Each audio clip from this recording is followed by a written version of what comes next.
On va parler des industries créatives implantées dans la région Hauts-de-France. Avant de rentrer dans le vif du sujet, je vous propose de faire un rapide tour de table et de parler de votre activité. On va commencer avec vous, Stéphane. Rubica, école spécialisée dans la création numérique, animation, jeux vidéo, école créée en 87, implantée à Valenciennes. Dites-nous quelques mots. Donc oui, nous, ça y est, une histoire d'amour qui est née entre les créateurs de l'école et Valenciennes. Ils avaient ce projet de créer une école qui, il y a 30 ans, était un peu fou. Ils sont tombés sur Valenciennes, ils nous ont dit c'est là qu'il faut qu'on crée. Et depuis 30 ans, on a maintenant 1300 étudiants sur 5 campus. On parlera des enjeux, des challenges de votre secteur. Babao, c'est un jeu sur tablette pour permettre à l'enfant de développer ses capacités cognitives et surtout, il y a un système qui permet aux parents de suivre l'évolution de leur enfant. Exactement. Et l'idée de Babao a germé il y a maintenant 10 ans et s'est concrétisée il y a 1 an. On a la chance d'avoir un studio dans les mêmes locaux que Rubica, donc à la Serre Numérique, parce qu'on a été séduits, nous aussi, par l'attractivité de la région et le bassin d'emploi qu'il y avait autour. Ocha, c'est une plateforme qui permet d'héberger, de distribuer et de monétiser, parce qu'on parle business aussi, des podcasts. Vous faites partie d'un groupe originaire de Tourcoing. Oui, tout à fait. Un groupe qui s'appelle Icréo, qui est spécialisé dans l'audio digital. On a 2 sociétés, Ocha et Radio King. Et Ocha, aujourd'hui, est effectivement leader de la distribution de podcasts en France. Et on va parler également de Outside, spécialisé dans la réalité augmentée. Vous dites que vous êtes le trait d'union entre le jeu vidéo et le loisir. C'est ça, tout à fait. On propose des jeux vidéo en réalité augmentée, tant pour des lieux de divertissement ou des centres commerciaux. Et on s'adosse à des licences pour proposer ces expériences au grand public. On va parler de vos enjeux, de vos défis. D'abord, Stéphane André, le choix de vous implanter dans la région Hauts-de-France, c'est venu naturellement. Qu'est-ce qui a motivé votre décision ? Alors c'était il y a 30 ans, moi il y a 30 ans je n'étais pas là, mais ce qui a motivé, je me suis beaucoup intéressé au parcours des fondateurs en fait. Fondateurs, ils se sont dit il nous faut un territoire qui va être enthousiasme à la venue de ces métiers qui étaient complètement nouveaux il y a 30 ans, et ils sont tombés sur ce territoire et dit c'est là qu'il faut qu'on ait. Je crois que même ils avaient une proposition dans le sud de la France, que j'aime beaucoup le sud de la France, mais ils se sont dit nous on préfère être dans le nord. Anne-Sophie, pour vous, c'est plus compliqué de ne pas être implanté en région parisienne. Souvent, quand on parle technologie, quand on parle digital, le point de chute, c'est souvent la région parisienne. Ça l'est de moins en moins et on va en parler. Mais est-ce que ça représente pour vous un handicap ? Alors, pour être tout à fait honnête, dans le recrutement, c'est un critère décisif. Et il y a certains candidats qui nous disent d'emblée « Allez m'installer à Valenciennes, non merci, je veux bien bosser en télétravail, mais je ne bougerai pas ».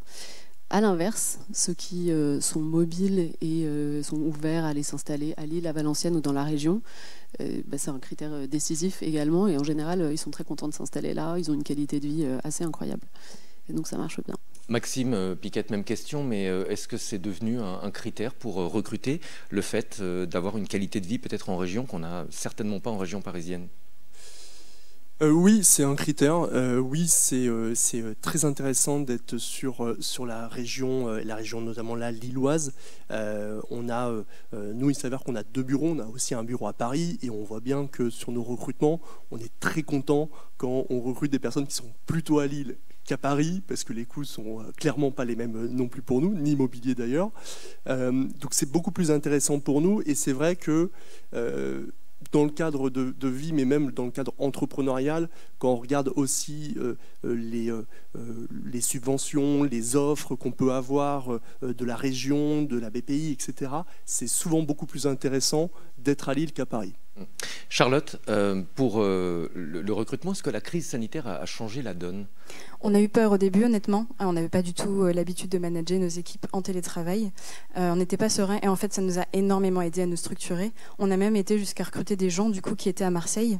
Et petit clin d'œil à lui, puisque cette semaine, il a décidé de nous rejoindre à Lille. Donc quand il était venu à l'anniversaire de la boîte, il s'est dit mais en fait, c'est sympa d'être dans une équipe. Il fait beau aussi, hein, on l'a vu ce matin, il fait beau. Oui, heureusement, c'est un bon accueil qu'on lui fait. Mais voilà, on n'a pas du tout de frein désormais à recruter tant en présentiel qu'en remote. Dès l'instant où c'est encadré et où on a des temps forts de rencontres, c'est beaucoup plus simple de les motiver et même plus simple parfois de les faire revenir. Stéphane, André, vous avez, je crois, 1200 étudiants. Comment est-ce qu'on fait venir des étudiants dans la région Hauts-de-France ?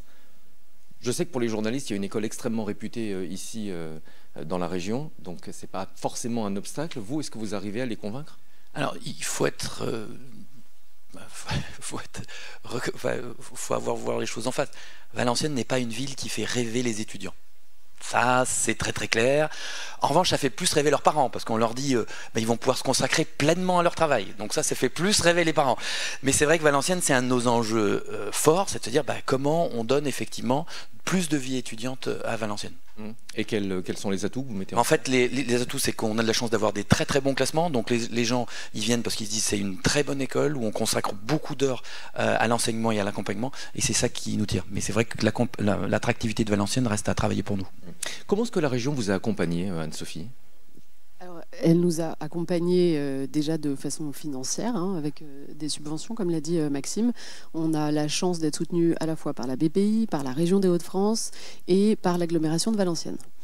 Et donc, on est très content d'avoir ces facilités-là. Par ailleurs, on a accès à des locaux, à la serre numérique, qui sont extrêmement qualitatifs, qui sont récents, qui sont très bien organisés et qui nous permettent de créer un studio dans des conditions assez rares, je pense. Xavier Bertrand parlait tout à l'heure de difficultés qui sont plutôt d'ordre national. Est-ce que vous avez l'impression que souvent, parfois, la région pallie certains manques au niveau national dans l'accompagnement des entreprises? La question est compliquée. Honnêtement, sur les enjeux de la filière, on va dire du numérique ou du digital et de tous ces métiers-là, j'ai l'impression qu'autour de Lille, Roubaix, Tourcoing, Valenciennes, avec la serre numérique, il y a un écosystème qui se met en place, qui n'est pas compétitif forcément à 100% avec Paris, Bordeaux ou Montréal, mais des efforts très importants, effectivement, faits par la région. Pour créer ces filières. Maxime, quels sont aujourd'hui les enjeux de votre filière ? On parlait de la filière podcast, c'est ça ? Qui est en plein développement, mais on parle aussi des difficultés de recrutement dans le digital.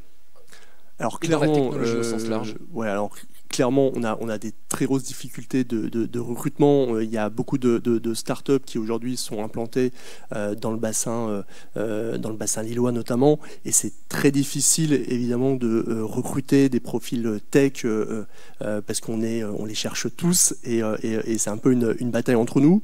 Mais c'est notamment depuis le Covid et aussi avec maintenant une certaine volonté de plus en plus de certaines personnes de s'éloigner des grandes villes comme Paris, on retrouve aussi une capacité à recruter de nouveaux profils qu'on n'avait pas jusqu'à présent et qu'on arrive à retrouver, qui aussi pour eux, pour qui ça peut faire sens de partir de Paris et de venir sur l'île s'installer, et c'est là où on vient les récupérer. Charlotte, est-ce qu'il y a davantage de coopération entre les entreprises de votre secteur en région, alors qu'en région parisienne, il y a beaucoup d'entreprises, il n'y a pas forcément de passerelle.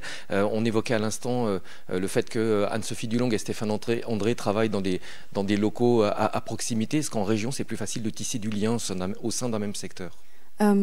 Ça permet d'avoir des facilités forcément de rencontrer des acteurs, mais nous de notre côté on travaille tout autant avec des sociétés parisiennes. Là notamment on travaille avec Ubisoft ou encore les éditions Albert René, et ça ne nous empêche pas de lancer des opérations communes, et on ne ressent pas un frein du fait qu'on est en région en tout cas. Donc ça pour le coup c'est pas un... Est-ce que vous en faites une signature, le fait d'être implanté en région ? On aime bien dire... On ne vous attend pas forcément en région quand on parle d'industrie créative. Non, c'est vrai, mais on aime bien dire qu'on est lillois. Et ouais. On parlait tout à l'heure de comment attirer des étudiants. Mon associé est belge, moi je suis orléanaise, et on est venus tous les deux dans cette région parce qu'il y avait un intérêt, les industries créatives étaient développées. C'est ça qui nous a attirés, et les dispositifs d'ailleurs de la région qui nous y ont fait rester et créer la société ici. Un mot peut-être de Rêve 3, la troisième révolution industrielle mise en avant par la région Hauts-de-France et la CCI. En quoi est-ce que ça a créé un appel d'air à la fois pour votre activité et pour la région en général, Anne-Sophie? Je sèche un peu. Vous séchez un peu? Oui. Ça fait pourtant partie des priorités de Rêve 3, le développement de votre secteur. Est-ce que...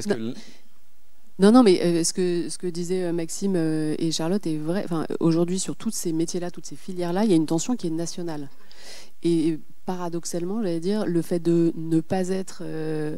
en région parisienne, sur des zones très saturées où le logement est compliqué, etc., est un énorme avantage. Après, sur les mesures qui ont été prises, je ne peux pas vous en dire plus.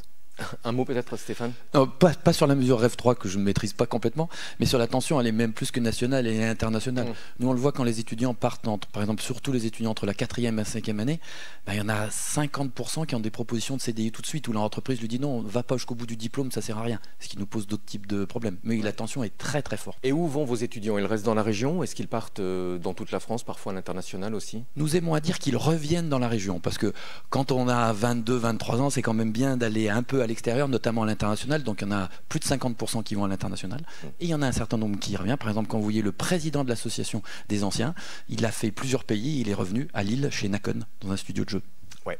Merci beaucoup à tous les quatre d'être venus participer à cette table ronde. On va devoir enchaîner parce qu'on est tenu par le temps et on doit impérativement terminer à midi. Merci beaucoup de nous avoir présenté votre entreprise et votre attachement à la région. Merci beaucoup.